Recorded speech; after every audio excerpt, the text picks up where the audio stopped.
नवरात्रि का 9वां दिन यानी माँ सिद्धिदात्री की आराधना का दिन माना जाता है कि यही वे दिन थे जब जगत जननी माता ने महिषासुर के मान का मर्दन किया था। तो आइए जानते हैं महिषासुर मर्दिनी जगत जननी की कथा को।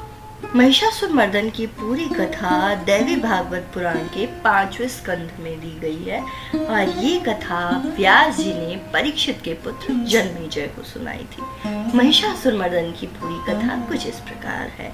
कश्यप ऋषि जो कि देवताओं के पिता थे, इन्हीं की एक पत्नी थी दनु देवी। दनु देवी ने दैत्यों को जन्म दिया। दनु के यहाँ रंभ और करम्भ नाम के 2 पुत्र हुए और इन दोनों की इच्छा थी कि इन्हें एक ऐसी संतान प्राप्त हो जो त्रिलोक विजयी बन सके। यही विचार करके इन दोनों ने ब्रह्मा जी का तप करना शुरू किया। करम्भ जो था वो पानी के अंदर बैठकर तप कर रहा था और रंभ ने अपनी चारों तरफ आग जला ली थी।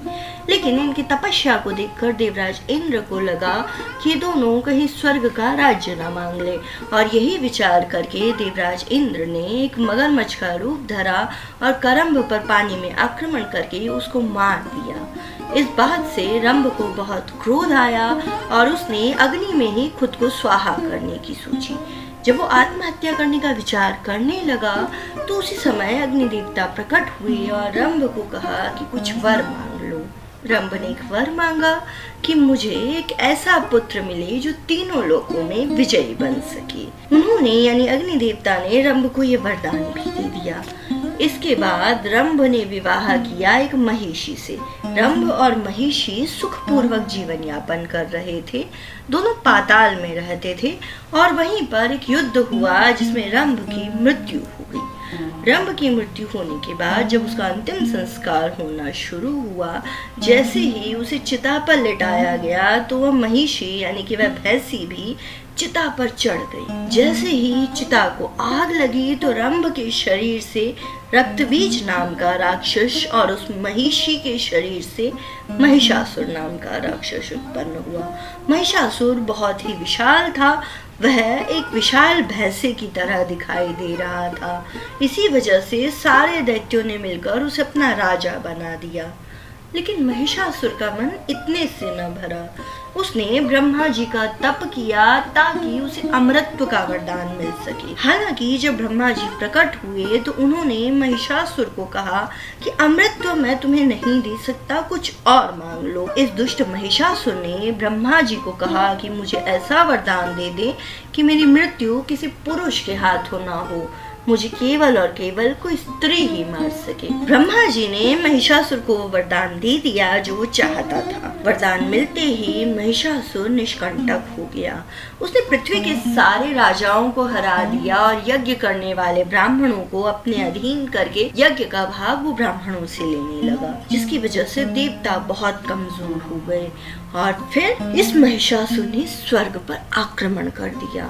स्वर्ग पर जब इसने आक्रमण किया तो देवताओं की सहायता करने के लिए ब्रह्मा जी, विष्णु भगवान और शिव जी भी वहां पर आए। बाद में इसी युद्ध में वरुण, अरुण, सूर्य, चंद्र आदि को भी काफी चोटें आई और देवताओं ने इस युद्ध में अपनी हार मान ली। महिषासुर विजय हुआ और इंद्रासन पर बैठ गया। इंद्रासन पर उसके बैठते ही उसने पृथ्वी पर बहुत ज्यादा अत्याचार करने शुरू कर दिए। उसके अत्याचारों से आहत होकर देवतागण एक गुफा में रहने लगे। इसी गुफा में उन्होंने ब्रह्मा जी की तपस्या की और जब ब्रह्मा प्रकट हुए तो देवताओं ने उनसे महिषासुर के वध का उपाय पूछा। हालांकि कोई उपाय न देखकर ब्रह्मा जी देवताओं और शंकर भगवान को लेकर श्री हरि विष्णु के पास चले गए और उनसे पूछा कि हे नारायण, आप बताएं महिषासुर को कैसे रोका जाए। तब श्री हरि विष्णु ने कहा कि आपकी पत्नी अथवा मेरी पत्नी यानी कि ब्रह्माणी, रुद्राणी और वैष्णवी ऐसे तो सर्वसमर्थ हैं, परंतु महिषासुर की शक्तियां बहुत ज्यादा बढ़ चुकी हैं। वो यज्ञ भाग प्राप्त कर रहा है, इसीलिए एक स्त्री उसे नहीं मार सकती। हमको कोई नया उपाय निकालना होगा। सभी देवताओं ने अपने अपने शरीर का एक तेज प्रकट किया। देवताओं की पत्नियों ने यानी देवियों ने भी अपने शरीर का एक एक तेज निकाला और वह तेज ब्रह्मांड में एक जगह एकत्र किया गया। इस तेज के इकट्ठा होते ही एक 18 भुजाओं वाली दिव्य स्त्री प्रकट हुई, जिन्हें सभी ने जगन माता देवी जगदम्बा कहकर संबोधित किया। ये सुनते ही इन देवी ने हुंकार भरी और इनकी 18 भुजाएं 1000 हाथों में बदल गई। आइए अब जानते हैं कि देवी के शरीर के प्रमुख अंग किस किस देवता के तेज से बने थे। भगवान शिव के तेज से देवी जगदम्बा का मुख बना, वहीं यमराज के तेज से उनके बाल बने। अग्नि के तेज से देवी की आंखें बनी और पवन देवता के तेज से देवी जगदम्बा के कान बने। वहीं देवी के 18 हाथ भगवान विष्णु के तेज से जन्मे। देवी जब प्रकट हो गई तो सभी ने देवी को कुछ न कुछ उपहार भी दिए। क्षीर सागर ने देवी को ऐसे वस्त्रों का जोड़ा दिया जो कभी भी मैला ना हो। विश्वकर्मा जी ने उन्हें कुछ ऐसे आभूषण दिए जो कभी खराब ना हो। वरुण देवता ने देवी जगदम्बा को ऐसे कमलों का हार पहनाया जो कमल कभी न मुरझा सके। और हिमालय राजा यानी हिमवान ने देवी जगदम्बा को एक सिंह उपहार में दिया जो देवी जगदम्बा का वाहन बना। देवराज इंद्र ने देवी जगदम्बा को अपना वज्र दिया, साथ ही साथ अपने हाथी ऐरावत के गले में बंधा हुआ घंटा भी देवी जगदम्बा को उसने दे दिया। ब्रह्मा जी ने देवी को ब्रह्म तेज दिया, विष्णु ने अपना सुदर्शन चक्र दिया, कौमुदी गदा के समकक्ष एक गदा दी, अपने नंदन खड़ग के समकक्ष एक खड़ग भी दी। भगवान शिव ने अपने त्रिशूल के समकक्ष एक त्रिशूल देवी जगदम्बा को दिया, जिसके बाद सभी देवताओं ने देवी जगदम्बा की जय जयकार की। इस जय जयकार को सुनकर देवी माँ ने भयंकर हुक्कार भरी और इस हुंकार की आवाज महिषासुर तक भी पहुंच गई। जब महिषासुर तक की आवाज पहुंची तो उसे बहुत आश्चर्य हुआ कि आवाज कहाँ से आ रही है। सभी लोगों का स्वामी तो मैं हूँ। महिषासुर ने अपने दूतों को भेजा कि जाओ पता लगाओ ये आवाज कहाँ से आ रही है। आवाज का पीछा करते हुए महिषासुर के दूत उसी जगह पहुंचे जहां ब्रह्मांड के एक छोर पर देवी जगदम्बा विराजमान थी। जब उन्होंने देवी माँ को देखा तो वो देखते ही रह गए।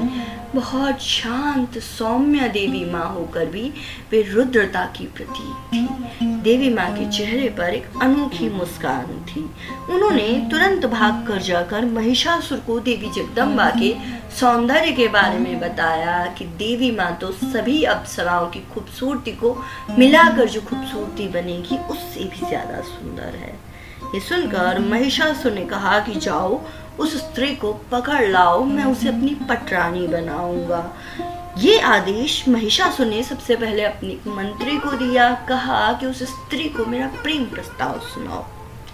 महिषासुर का मंत्री देवी जगदम्बा के पास गया और देवी जगदम्बा को कहा कि आप दैत्यराज महिषासुर के साथ विवाह कर लें, अपना नाम एवं परिचय भी दें। तब देवी जगदम्बा ने बताया कि वे महालक्ष्मी हैं और उनका जन्म हुआ है क्योंकि महिषासुर ने ही वरदान मांगा था कि वो एक स्त्री से मरे।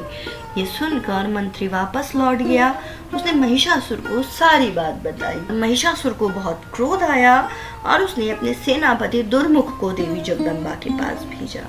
इस दुर्मुख ने देवी माँ को पहले तो बहुत तरह के प्रलोभन दिए और बार बार कहा कि आप महिषासुर से विवाह कर लें, पर जब देवी माँ ने महिषासुर के लिए चेतावनी दी कि उसे पाताल चले जाना चाहिए, तब दुर्मुख ने देवी माँ से युद्ध किया और वह मारा गया।